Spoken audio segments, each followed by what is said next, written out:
Marcus Aurelius Roman सम्राट थे जो अपने दार्शनिक विचारों और जीवन जीने के गहन समझ के लिए जाने जाते थे। उनकी पुस्तक मेडिटेशन उन लोगों के लिए अनमोल उपहार है जो खुशी और सार्थक जीवन की तलाश कर रहे हैं। आइए उनकी 10 महत्वपूर्ण सीखों पर नज़र डालें। 1. अपना चरित्र गढ़ें, संपत्ति नहीं। जीवन में हम सभी कुछ हासिल करने के लिए प्रयासरत रहते हैं। कुछ लोग धन, प्रसिद्धि या शक्ति हासिल करना चाहते हैं, लेकिन क्या आपने कभी सोचा है कि सबसे महत्वपूर्ण क्या है? मेरा मानना है कि सबसे महत्वपूर्ण है हमारा चरित्र। चरित्र ही हमें एक अच्छा इंसान बनाता है। चरित्र ही हमें जीवन में सफलता दिलाता है। धन, प्रसिद्धि या शक्ति तो कभी कभी मिलती है और कभी कभी चली भी जाती है, लेकिन चरित्र हमेशा बना रहता है। चरित्र ही हमें एक बेहतर इंसान बनाता है और हमें जीवन में खुशी और संतुष्टि देता है। सत्य बोलें। सत्य बोलना चरित्र का सबसे महत्वपूर्ण गुण है। जब हम सत्य बोलते हैं तो हम दूसरों का विश्वास जीतते हैं। दयालु रहें। दयालुता एक और महत्वपूर्ण गुण है। जब हम दयालु होते हैं तो हम दूसरों की मदद करते हैं और उनके जीवन को बेहतर बनाते हैं। उत्तम आचरण रखें। उत्तम आचरण हमें एक सम्मानित व्यक्ति बनाता है। जब हम उत्तम आचरण रखते हैं तो लोग हमें सम्मान करते हैं। अपने कर्तव्यों का पालन करें। अपने कर्तव्यों का पालन करना भी चरित्र का एक महत्वपूर्ण गुण है। जब हम अपने कर्तव्यों का पालन करते हैं तो हम एक जिम्मेदार व्यक्ति होते हैं। चरित्र का निर्माण एक दिन में नहीं होता है। इसे समय और प्रयास की आवश्यकता होती है, लेकिन अगर हम सचेत होकर प्रयास करें तो हम अपना एक अच्छा चरित्र बना सकते हैं। अपने विचारों और भावनाओं पर नियंत्रण रखें। जब हम अपने विचारों और भावनाओं पर नियंत्रण रखते हैं तो हम बेहतर निर्णय लेते हैं और अपने चरित्र को मजबूत करते हैं। अपने कार्यों पर ध्यान दें। हम अपने कार्यों से ही अपने चरित्र को परिभाषित करते हैं, इसलिए अपने कार्यों पर ध्यान दें और अच्छे कार्य करें। दूसरों से सीखें। दूसरों से सीखना भी चरित्र का निर्माण करने में मदद करता है। अच्छे लोगों के साथ रहकर और उनसे सीखकर हम अपना चरित्र मजबूत कर सकते हैं। अपना चरित्र गढ़ना एक महत्वपूर्ण कार्य है। इसे करने से हम एक अच्छा इंसान बन सकते हैं और जीवन में सफलता प्राप्त कर सकते हैं। तो बाहरी स्वीकृति का पीछा छोड़ें। हम सभी चाहते हैं कि हमें दूसरों द्वारा स्वीकार किया जाए। हम चाहते हैं कि लोग हमें पसंद करें और हमारे कार्यों की सराहना करें। लेकिन क्या आप जानते हैं कि बाहरी स्वीकृति का पीछा करना हमारे लिए हानिकारक हो सकता है? जब हम बाहरी स्वीकृति की तलाश करते हैं तो हम अपने जीवन को दूसरों के हाथों में सौंप देते हैं। हम दूसरों के विचारों और भावनाओं पर नियंत्रण खो देते हैं। हम अपने मूल्यों और विश्वासों को त्याग देते हैं। असंतोष। जब हम बाहरी स्वीकृति की तलाश करते हैं तो हम हमेशा असंतुष्ट रहते हैं। हम कभी भी पर्याप्त अच्छा महसूस नहीं करते हैं। चिंता और तनाव। बाहरी स्वीकृति की तलाश करना हमें चिंता और तनाव का कारण बन सकती है। हम हमेशा यह सोचते रहते हैं कि लोग हमारे बारे में क्या सोच रहे हैं। स्वसम्मान में कमी। बाहरी स्वीकृति की तलाश करना हमारे आत्मसम्मान को कम कर सकती है। हम दूसरों की राय पर निर्भर हो जाते हैं। अपने मूल्यों और विश्वासों को पहचानें, उन पर ध्यान दें। जब आप जानते हैं कि आप क्या चाहते हैं तो आपको बाहरी स्वीकृति की आवश्यकता कम होती है। अपने आप को स्वीकार करें। अपने आप को स्वीकार करें, भले ही कोई दूसरा आपको स्वीकार न करे। जब आप अपने आप को स्वीकार करते हैं तो आपको बाहरी स्वीकृति की आवश्यकता कम होती है। अपने लक्ष्यों पर ध्यान दें। अपने लक्ष्यों पर ध्यान दें और उन पर ध्यान दें। जब आप अपने लक्ष्यों पर ध्यान केंद्रित करते हैं तो आपको बाहरी स्वीकृति की आवश्यकता कम होती है। बाहरी स्वीकृति का पीछा छोड़ना एक चुनौतीपूर्ण कार्य हो सकता है, लेकिन यह एक महत्वपूर्ण कार्य है। इसे करने से आप एक अधिक खुश और संतुष्ट व्यक्ति बन सकते हैं। 3.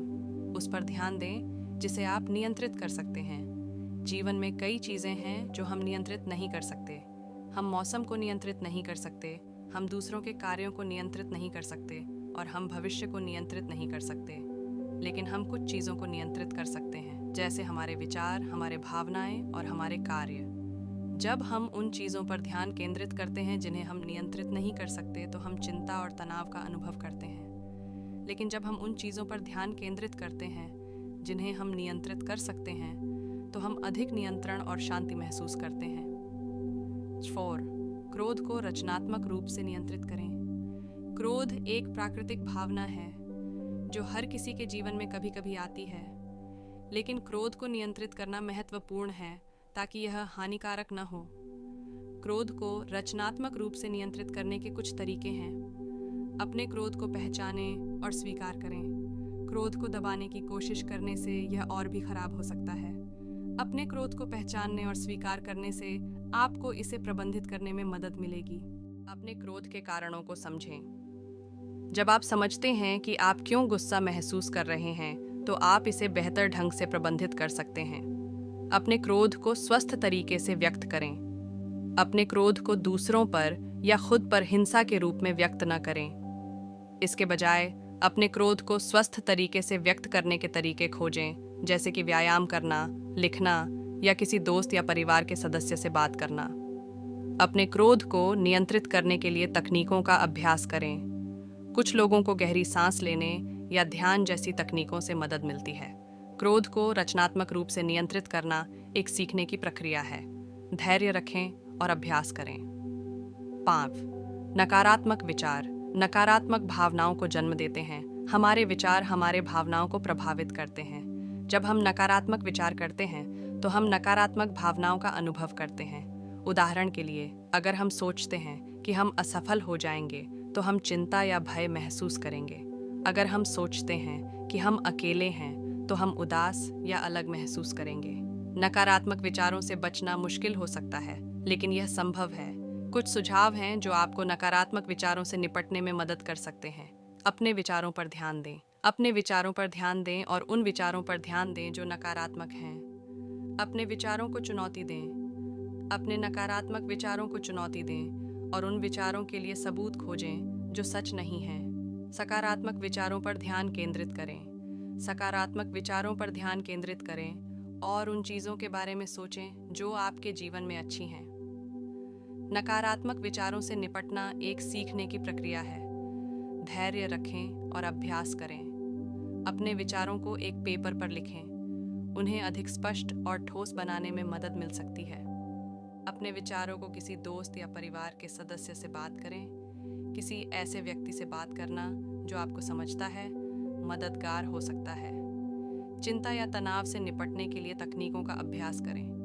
गहरी सांस लेने या ध्यान जैसी तकनीकें नकारात्मक विचारों को दूर करने में मदद कर सकती हैं। 6. किसी भी चीज़ के लिए तैयार रहें। जीवन अप्रत्याशित है। हम कभी नहीं जानते कि अगला क्या होगा, इसलिए किसी भी चीज़ के लिए तैयार रहना महत्वपूर्ण है। किसी भी चीज़ के लिए तैयार रहने के लिए हमें कुछ बातों का ध्यान रखना चाहिए। अपने आप को जानें। अपने आप को जानें और अपनी ताकत और कमज़ोरियों को पहचानें। इससे आपको पता चलेगा कि आप किसी भी स्थिति से कैसे निपट सकते हैं। आसपास की दुनिया को समझें। अपने आसपास की दुनिया को समझें और संभावित खतरों और अवसरों को पहचानें। इससे आपको तैयार रहने में मदद मिलेगी। योजना बनाएं। योजना बनाना आपको किसी भी स्थिति से निपटने में मदद कर सकता है। लचीला रहें। लचीला होना महत्वपूर्ण है ताकि आप बदलते परिस्थितियों के अनुकूल हो सकें। याद रखें, आप हमेशा तैयारी कर सकते हैं। तैयारी आपको किसी भी स्थिति से निपटने में मदद कर सकती है और आपको अधिक आत्मविश्वास महसूस करा सकती है। 7. कृतज्ञता का अभ्यास करें। कृतज्ञता एक शक्तिशाली भावना है जो हमारे जीवन में सकारात्मक बदलाव ला सकती है। कृतज्ञता का अभ्यास करने से हम खुश, स्वस्थ और अधिक संतोषजनक जीवन जी सकते हैं। कृतज्ञता का अभ्यास करना एक सीखने की प्रक्रिया है। धैर्य रखें और अभ्यास करें। कुछ अतिरिक्त सुझाव हैं जो आपको कृतज्ञता का अभ्यास करने में मदद कर सकते हैं। आसपास की दुनिया पर ध्यान दें। अपने आसपास की दुनिया पर ध्यान दें और उन सभी चीज़ों की सराहना करें जो आपके पास हैं। खुश रहें। खुश होना कृतज्ञता का एक महत्वपूर्ण हिस्सा है। खुश रहने के तरीके खोजें। 8. सहनशीलता का अर्थ निर्णय से बचना है। सहिष्णुता का अर्थ है दूसरों के विचारों, विश्वासों और व्यवहारों को स्वीकार करना, भले ही वे हमारे अपने विचारों, विश्वासों और व्यवहारों से अलग हों। ये दूसरों के अधिकारों और स्वतंत्रता का सम्मान करने के बारे में है, भले ही हम उनके साथ सहमत न हों। सहिष्णुता का अर्थ ये नहीं है कि हम दूसरों के विचारों और व्यवहारों को सही मानें। हम अभी भी उन विचारों और व्यवहारों से असहमत हो सकते हैं, लेकिन हम दूसरों के अधिकारों और स्वतंत्रता का सम्मान करने के लिए उन विचारों और व्यवहारों को सहन कर सकते हैं। सहिष्णुता का अर्थ यह भी नहीं है कि हम दूसरों के साथ सहमत होने का प्रयास न करें। हम अभी भी दूसरों के साथ संवाद कर सकते हैं और उनके विचारों और विश्वासों को समझने की कोशिश कर सकते हैं। हम अभी भी दूसरों को समझाने की कोशिश कर सकते हैं कि हमारा दृष्टिकोण क्यों सही है, लेकिन हम दूसरों को अपने विचारों और विश्वासों को बदलने के लिए मजबूर करने की कोशिश नहीं कर सकते। सहिष्णुता एक महत्वपूर्ण मूल्य है जो एक समृद्ध और समावेशी समाज के निर्माण में मदद कर सकता है। ये हमें दूसरों के साथ शांति और समझ के साथ रहने में मदद कर सकता है। दूसरों को समझाने की कोशिश करें कि आपका दृष्टिकोण क्यों सही है, लेकिन उन्हें अपने विचारों और विश्वासों को बदलने के लिए मजबूर न करें। सहिष्णुता एक सीखने की प्रक्रिया है। धैर्य रखें और अभ्यास करें। 9. आंतरिक शांति आपके भीतर है। स्टोइसिज्म के अनुसार आंतरिक शांति बाहरी परिस्थितियों पर निर्भर नहीं करती है। यह हमारे विचारों और भावनाओं पर निर्भर करती है। जब हम अपने विचारों और भावनाओं को नियंत्रित कर सकते हैं तो हम आंतरिक शांति प्राप्त कर सकते हैं। विचारों को चुनें। हम हमेशा अपने विचारों को नियंत्रित कर सकते हैं। जब हम नकारात्मक विचारों को चुनते हैं तो हम आंतरिक शांति खो देते हैं। इसीलिए हमें सकारात्मक विचारों को चुनना चाहिए। भावनाओं को नियंत्रित करें। हम अपनी भावनाओं को नियंत्रित नहीं कर सकते हैं, लेकिन हम अपनी प्रतिक्रियाओं को नियंत्रित कर सकते हैं। जब हम अपनी भावनाओं को नकारात्मक तरीके से व्यक्त करते हैं तो हम आंतरिक शांति खो देते हैं। इसलिए हमें अपनी भावनाओं को स्वस्थ तरीके से व्यक्त करना चाहिए। अपने नियंत्रण से बाहर की चीज़ों पर ध्यान न दें। हम उन चीज़ों पर नियंत्रण नहीं कर सकते हैं जो हमारे नियंत्रण से बाहर हैं। इसलिए हमें उन चीज़ों पर ध्यान केंद्रित नहीं करना चाहिए। इसके बजाय हमें उन चीज़ों पर ध्यान केंद्रित करना चाहिए जिन पर हम नियंत्रण कर सकते हैं। आंतरिक शांति प्राप्त करना एक सीखने की प्रक्रिया है। धैर्य रखें और अभ्यास करें। दूसरों की मदद करें। दूसरों की मदद करना हमें अपने आप से जुड़ने और आंतरिक शांति प्राप्त करने में मदद कर सकता है। याद रखें, आंतरिक शांति एक ऐसी चीज़ है जो आपके भीतर है। इसे प्राप्त करने के लिए आपको अपने विचारों, भावनाओं और प्रतिक्रियाओं पर ध्यान देने की आवश्यकता है। डन। जीवन के क्षणभंगुर स्वभाव को अपनाएं। जीवन क्षणभंगुर है। यह एक ऐसा सत्य है जिसे हम सभी को स्वीकार करना चाहिए। जीवन के क्षणभंगुर स्वभाव को अपनाने से हमें वर्तमान क्षण में जीने और अपने जीवन का अधिकतम लाभ उठाने में मदद मिल सकती है।